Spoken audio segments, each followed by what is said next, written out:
friends, how are you friends? આજે આપણે GK માં શીખીશું જીકે એટલે friends જનરલ નોલેજ એટલે કે સામાન્ય જ્ઞાન. friends આજે તેમાં શીખીશું પહેલા તો આપણે શું કરી લેવાનું friends date date name and roll number. friends આજે આપણે ચેપ્ટર નંબર 2 એટલે કે ચેપ્ટર નંબર 2 શીખીશું. શું છે friends ટાઇપ્સ. ટાઇપ્સ એટલે કે friends પ્રકાર. ટાઇપ્સ એટલે પ્રકાર. પ્રકાર એટલે ટાઇપ્સ. friends તમને કોઈ પણ રીતે પૂછે પ્રકાર એટલે ટાઇપ્સ. ટાઇપ્સ એટલે પ્રકાર. Types of houses. friends houses એટલે કે ઘરના. હાઉસીસ એટલે કે friends હાઉસ એટલે ઘર અને હાઉસીસ એટલે કે ઘરના. એક કરતા વધારે એટલે કે વધારે એટલે કે શું થશે friends હાઉસીસ એટલે કે ઘરના. તમને શું થયું friends ટાઇપ્સ ઓફ હાઉસીસ.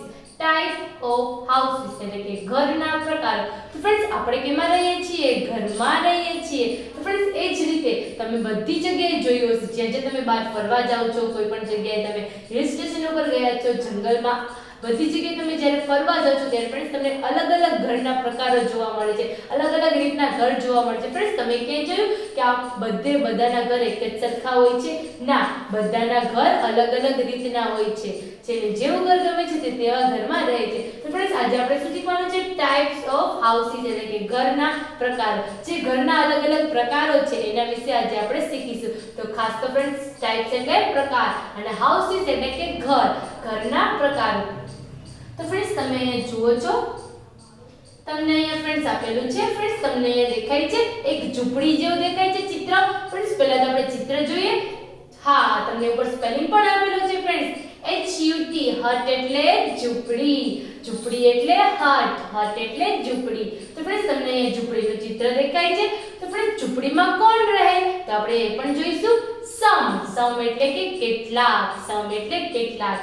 અને friends પુઅર, પુઅર એટલે કે ગરીબ. પુઅર નો સ્પેલિંગ POOR, પુઅર એટલે કે ગરીબ. સમ પુઅર પીપલ, પીપલ એટલે કે માણસો એટલે કે લોકો. લીવ, લીવ એટલે કે રહેવું, લીવ એટલે friends રહેવું. ઇન હટ્સ, ઇન એટલે કે અંદર એટલે કે હટ્સ એટલે કે ઝૂંપડી. તો friends આપણે હટ નો સ્પેલિંગ તો આવડે જ છે HUT, હટ એટલે કે ઝૂંપડી. Some poor people live in huts, poor એટલે કે ગરીબ. કેટલાક ગરીબ લોકો ઝૂંપડીમાં રહે છે. friends તમે ગરીબ લોકોને જોયા હશે. friends તમે જોયો હશે તમે ક્યાંક બહાર જતા હોય ત્યારે ઘણા લોકો ખેતરમાં ઝૂંપડી જેવું બાંધીને રહેતા હોય છે. તે લોકો કેવા હોય છે friends? થોડા ગરીબ હોય છે એટલે કે પુઅર હોય છે. તો તે લોકો friends કેમાં રહે છે? તેમને આપણા જેવા ઘર, અગાસીવાળા ધાબાવાળા ઘર નથી હોતા friends. તે લોકો પાસે શું હોય છે? એક નાની એવડી ઝૂંપડી જે ઘાસમાંથી બનેલી હોય છે કે ટેન્ટ જેવી પણ બનેલી હોય છે. તો પુઅર એટલે કે ગરીબ લોકો. કેટલાક ગરીબ લોકો કેમાં રહે છે friends? કેટલાક ગરીબ લોકો ઝૂંપડીમાં રહે છે. હટ એટલે કે ઝૂંપડી, હટ એટલે ઝૂંપડી. friends પછી છે સેકન્ડ નંબરનું ચિત્ર. હા friends તમને સેકન્ડ નંબરનું ચિત્ર દેખાય છે એક સિમ્પલ ઘર જેમાં ઉપર અગાસી કે ધાબુ છે નહીં, સિમ્પલ ઘર છે કે નાનું એવું હાઉસ છે. તો તમને શું કીધું છે friends? આવા ઘરમાં કોણ રહે છે? સમ એટલે કે કેટલાક, પીપલ એટલે કે લોકો એટલે કે માણસો, લીવ એટલે કે રહેવું. Some people live in simple એટલે કે સાદું. તો friends આ એક સાદું ઘર લાગે છે જેમાં સાવ સિમ્પલ એટલે કે કાંઈ એવું ખાસ આપણા ઘર જે ઉપર અગાસી, ઉપર બીજો માળ એવું કંઈ હોતું નથી. Some people live in simple એટલે કે સાદું. હાઉસીસ એટલે કે ઘર. In the village. friends village એટલે કે ગામડું, વિલેજ એટલે ગામડું, ગામડું એટલે વિલેજ, વિલેજ એટલે ગામડું. ખાસ તો આપણે friends યાદ રાખીશું વિલેજ એટલે કે ગામડું, ગામડું એટલે કે village. Some people live in simple એટલે કે સાદું, હાઉસીસ એટલે કે ઘર. ઇન ધ વિલેજ કેટલાક ગામડાના લોકો સાદા ઘરમાં રહે છે. friends આપણે ઘણીવાર આપણા મમ્મી પપ્પાના ગામડે જતા હોઈએ છીએ ત્યારે આપણે જોઈએ છીએ ત્યાંના મકાન આપણા અહીંયાના એટલે કે આપણા શહેરના સિટીના મકાન કરતા સાવ ડિફરન્ટ એટલે કે અલગ હોય છે. કેમ અલગ હોય છે? ત્યાંના ઘર સાવ સિમ્પલ, સાદા, નળિયાવાળા હોય છે. તેમાં ઉપર અગાસી કે ધાબુ હોતું નથી કે ટેરેસ હોતું નથી. ત્યાં શું હોય છે? ઉપર છાપરા એટલે કે નળિયા હોય છે જે માટીના કે તેના બનેલા હોય છે. તો કેટલાક ગામડાના લોકો, તો ત્યાં ગામડામાં રહેતા લોકોને શું કહેવાય? ગામડાના લોકો. કેટલાક ગામડાના લોકો સાદા ઘરમાં રહે છે. એવા ઘરને friends શું કહેવાય? સિમ્પલ હાઉસીસ એટલે કે સાદું ઘર. તો friends આ પ્રકારનું હોય છે કે સાદું ઘર ગામડામાં. આવા ઘર આપણે ક્યાં જોઈએ છીએ friends? ગામડામાં. friends પછી આપણને આગળ આપેલ છે. હા ફ્રેન્ડ્સ તમે એ જોઈ શકો છો, તમને અહીંયા બહુ એકની સાથે ઉપર બીજા માળનું ઘર દેખાય છે, જેવા બંગલા જેવું ઘર દેખાય છે. ફ્રેન્ડ્સ આવા ઘર આપણે અહીંયા સિટીઝમાં આપણા શહેરમાં જોવા મળે છે, આવા મકાન બંગલા જેવા. તો આપણે શું કીધું છે, આવા મકાનમાં કોણ રહે છે? સમ રીચ. ફ્રેન્ડ્સ જેમ પુઅર એટલે કે ગરીબ, તો રીચ એટલે કે પૈસાદાર, પુઅર એટલે ગરીબ, તેનો ઓપોઝિટ રીચ એટલે કે પૈસાદાર. સમ રીચ પીપલ એટલે કે લોકો, લીવ એટલે કે રહેવું, ઇન બંગલોઝ. ફ્રેન્ડ્સ બંગલોઝ એટલે કે બંગલામાં. કેટલાક પૈસાદાર. ફ્રેન્ડ્સ રીચ એટલે પૈસાદાર, જેમ પુઅર એટલે ગરીબ એન્ડ રીચ એટલે પૈસાદાર. કેટલાક પૈસાદાર લોકો બંગલામાં રહે છે. તો ફ્રેન્ડ્સ તમે જોયું હશે અહીંયા કેટલા બધા પૈસાદાર લોકો જેના ઘરની બહાર ગાડીઓ પડેલી હોય છે, તે લોકો કેમાં રહે છે? બંગલામાં. તે લોકો કેવા હોય છે? પૈસાદાર. એટલે લોકો કેમાં રહે છે? બંગલામાં. તો ફ્રેન્ડ્સ બંગલોઝ નું સ્પેલિંગ શું છે? BUNGALOWS. બંગલોઝ એટલે કે બંગલો. તો રીચ પીપલ ફ્રેન્ડ્સ કેમાં રહે? બંગલોમાં. એન્ડ પુઅર પીપલ કેમાં રહે? હટમાં. હટ એટલે કે ઝૂંપડી. જેમ પુઅર પીપલ હટમાં રહે છે, તેમ રીચ પીપલ કેમાં રહે છે? બંગલોઝમાં. ફ્રેન્ડ્સ પછી આપણને આગળ આપેલ છે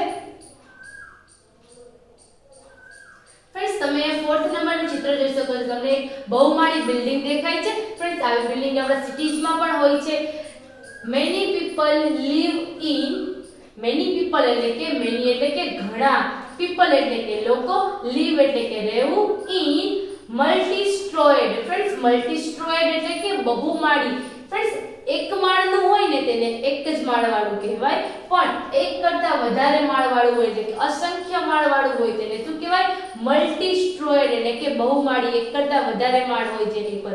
ફ્રેન્ડ્સ આપણા ઘરની ઉપર એક માળ હોય છે તો એને કહેવાશે ડુપ્લેક્સ એટલે કે બે માળવાળું ઘર કહેવાશે. પણ અહીંયા તો તમે જોઈ શકો છો એક કરતા વધારે માળવાળા મકાન છે એટલે તેને શું કહેવાશે? બહુમાળી. બહુ વધારે માળના મકાન છે શું કહેવાશે? બહુમાળી. મલ્ટી સ્ટ્રોએડ એટલે કે બહુમાળી. ફ્રેન્ડ્સ મલ્ટી સ્ટ્રોએડ એટલે બહુમાળી. બિલ્ડિંગ એટલે કે મકાન. બિલ્ડિંગ એટલે કે મકાન. In the cities. ફ્રેન્ડ્સ જેમ વિલેજ એટલે કે ગામડું, એ જ રીતે સિટીઝ એટલે કે શહેર. તો ફ્રેન્ડ્સ આવા મકાનો ક્યાં જોવા મળે છે? શહેરોમાં. ઘણા લોકો બહુમાળી મકાનમાં રહે છે. ફ્રેન્ડ્સ આટલી મોટી બિલ્ડિંગમાં કોઈ એક ફેમિલી કે એક ઘર રહે એવું તો બની શકે નહીં, તો અહીંયા ઘણા બધા લોકો રહે છે પોતાના પરિવાર સાથે. તો તેને કઈ બિલ્ડિંગ કહેવાશે? Multi storeyed building. તેવી બિલ્ડિંગ ક્યાં જોવા મળે છે? ફ્રેન્ડ્સ સિટીઝમાં. સિટીઝમાં ફ્રેન્ડ્સ કેવી બિલ્ડિંગો જોવા મળે? મલ્ટી સ્ટ્રોએડ. તમને હવે ફ્રેન્ડ્સ એ રીતે પૂછવામાં આવે કે મલ્ટી સ્ટ્રોએડ બિલ્ડિંગ તમને ક્યાં જોવા મળે છે? તો ક્યાં? સિટીઝમાં. અને સિમ્પલ હાઉસીસ તમને ક્યાં જોવા મળે છે? વિલેજમાં. વિલેજમાં કેવા હાઉસીસ જોવા મળે? Simple houses. એ જ રીતે સિટીઝમાં કેવા બિલ્ડિંગ્સ જોવા મળે? મલ્ટી સ્ટ્રોએડ એટલે કે બહુમાળી મકાનો જોવા મળે છે. શહેરમાં ઘણા લોકો બહુમાળી મકાનમાં રહે છે. ફ્રેન્ડ્સ પછી આપણને આગળ પૂછવામાં આવે છે, હા ફ્રેન્ડ્સ તમે અહીંયા જોયું તમને પાણીની અંદર હાઉસબોટ જેવું દેખાય છે. હા એ હાઉસબોટ જેવામાં કોણ રહે છે? જેમ લોકો ઘર, simple houses, multi storeyed houses, hut, simple હાઉસીસમાં રહે છે, એ રીતે ઘણા લોકો ફ્રેન્ડ્સ જે સતત મુસાફરી કરતા રહે છે તે લોકો કેમાં રહે છે? તે લોકો હાઉસબોટ એટલે કે નૌકા ઘરમાં રહે છે. સમ એટલે કે કેટલાક, પીપલ એટલે કે લોકો, સમ પીપલ્સ લીવ એટલે કે રહેવું, ઇવન એટલે કે બાકી, ઇન હાઉસબોટ્સ કેટલાક લોકો નૌકા ઘરમાં રહે છે. Some people live in houseboat. Houseboat એટલે કે નૌકાઘર. જે લોકો ફ્રેન્ડ્સ સતત મુસાફરી કરતા રહે છે, જે દરિયાઈ માર્ગે સતત મુસાફરી કરતા રહે છે, તે લોકોને રહેવા માટે ઘર તો જોઈએ ફ્રેન્ડ્સ. તો એ લોકો થોડા દરિયાની વચ્ચે પોતાનું ઘર બનાવીને રાખે. દરિયાની વચ્ચે ફ્રેન્ડ્સ ઘર બને છે? ન બને. તો ત્યારે તે લોકો કેમાં રહે છે? હાઉસબોટ. હાઉસબોટ એટલે કે એ બોટની અંદર જ ઘર હોય છે, જેની અંદર બધી જ સુવિધાઓ હોય છે. ગેસ હોય છે, આ તે રૂમ, ફ્રીજ બધું જ તેની અંદર હોય છે. હાઉસબોટ એટલે કે નૌકાઘર. નૌકાઘર એટલે કે હાઉસબોટ. કેટલાક લોકો હાઉસબોટ એટલે કે નૌકાઘરમાં પણ રહે છે. પછી ફ્રેન્ડ્સ તમને આગળ આપેલ છે, ફ્રેન્ડ્સ તમે જોઈ શકો છો તમને એક ટેન્ટ જેવું ચિત્ર દેખાય છે. હા ફ્રેન્ડ્સ તમે આવું જોયું હશે ક્યારે તમે રોડ સાઈડ મુસાફરી કરવા માટે કે રોડ સાઈડ ફરવા માટે ગયા હશો, આઉટગોઈંગ માટે ગયા હશો, ત્યારે તમે આવું ટેન્ટ જેવું જોયું હશે કે ઘણા લોકો તંબુ, અને શું કહેવાય છે ફ્રેન્ડ્સ? તંબુ. ઘણા લોકો તંબુ બાંધીને રહેતા હોય છે. ધ વેન્ડલિંગ, તો તંબુ બાંધીને કોણ રહે છે ફ્રેન્ડ્સ? આપણને ઈચ્છા થાય કે લાવો ને આપણે આપણા ઘરની બહાર તંબુ બાંધીને રહીએ. આપણે રહીએ છીએ કોઈ દિવસ? ના, તો આપણે કોઈ દિવસ એવું રહેતા નથી ફ્રેન્ડ્સ. આપણે પણ મેડમ સ્કૂલમાં આપણને ટેન્ટ પિકનિક કરાવે છે ત્યારે આપણે તંબુમાં રહીએ છીએ. હા, તો ફ્રેન્ડ્સ એ જ રીતે ટેન્ટમાં કોણ રહે છે? ધ વેન્ડલિંગ. ફ્રેન્ડ્સ વેન્ડલિંગ એટલે કે ભટકતા, પશુઓ સાથે ભટકતા લોકો. જે લોકો ફ્રેન્ડ્સ પશુઓ સાથે કોણ ભટકતા હોય? કોઈ ગાય ભેંસ ઢોરા બકરા ચારતું હોય તે લોકો પશુઓ સાથે સતત ભટકતા રહે છે. પશુઓને અહીંયાથી લઈને બીજી જગ્યાએ ઘાસચારો ખવડાવવા માટે જે લોકો ભટકતા હોય છે એને શું કહેવાય? વેન્ડલિંગ પીપલ એટલે કે ભટકતા લોકો. વિથ ધેર એનિમલ્સ, વિથ એટલે કે સાથે, ધેર એટલે કે તેઓના, એનિમલ્સ એટલે કે પ્રાણીઓ, તેઓના પ્રાણીઓ તેમની સાથે ભટકતા હોય છે. live in tents, તો the wandering people with their animals live in tents. પશુઓ સાથે ભટકતા લોકો તંબુમાં રહે છે. ટેન્ટ એટલે કે તંબુ, તંબુ એટલે કે ટેન્ટ. તો જે લોકો વેન્ડરિંગ એટલે કે ભટકતા હોય છે પોતાના પશુઓ સાથે તે લોકો ફ્રેન્ડ્સ કેમાં રહે છે? તંબુમાં. તે લોકો તો ફ્રેન્ડ્સ પોતાની સાથે કઈ પોતાનું ઘર ઉપાડીને લઈ જઈ શકતા નથી કે ચલો હું બહાર ભટકું છું એટલે કે હું મારું ઘર ઉપાડીને લઈ જાઉં. ઘર ઉપાડીને ફ્રેન્ડ્સ એમ લઈ જઈ શકાય છે? ના. તો ત્યારે તે લોકો કયા ઘરમાં રહે છે? ટેન્ટ એટલે કે તંબુમાં રહે છે. તંબુ જેવું હોય છે તેને બાંધી દેવામાં આવે છે. આખી રાત તેમની અંદર રહે છે, જેમાં તેમને તડકો પણ નથી લાગતો, વરસાદ પણ નથી લાગતો અને ઠંડી પણ નથી લાગતી. તો તેવા ઘરને શું કહેવામાં આવે છે? તંબુ એટલે કે ટેન્ટ. ફ્રેન્ડ્સ પછી આપણને આગળ આપેલ છે ફ્રેન્ડ્સ તમે જોઈ શકો છો તમને અર્ધ વર્તુળ જેવું આપેલું છે તેને શું કહેવામાં આવે છે? ઇગ્લુ. શું કહેવામાં આવે છે ફ્રેન્ડ્સ? ઇગ્લુ. ડ્યુરિંગ ધ વિન્ટર એટલે કે શિયાળામાં, ડ્યુરિંગ એટલે કે ધ વિન્ટર એટલે કે શિયાળાના સમયે the Eskimos live in the snow houses. Snow એટલે કે બરફ, houses એટલે કે ઘર. એસ્કિમોઝ live એટલે કે રહે છે. એસ્કિમોઝ ના લોકો કેમાં રહે છે?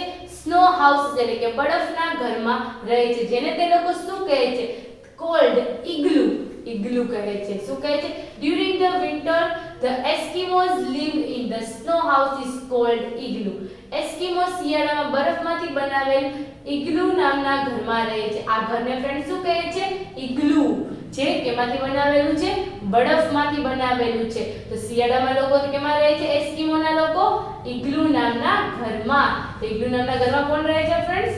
હા, ઇગ્લુ નામના ઘરમાં રહે છે. સ્નો હાઉસીસ એટલે કે બરફનું બનાવેલું ઘર, તેને કહેવામાં આવે છે ઇગ્લુ.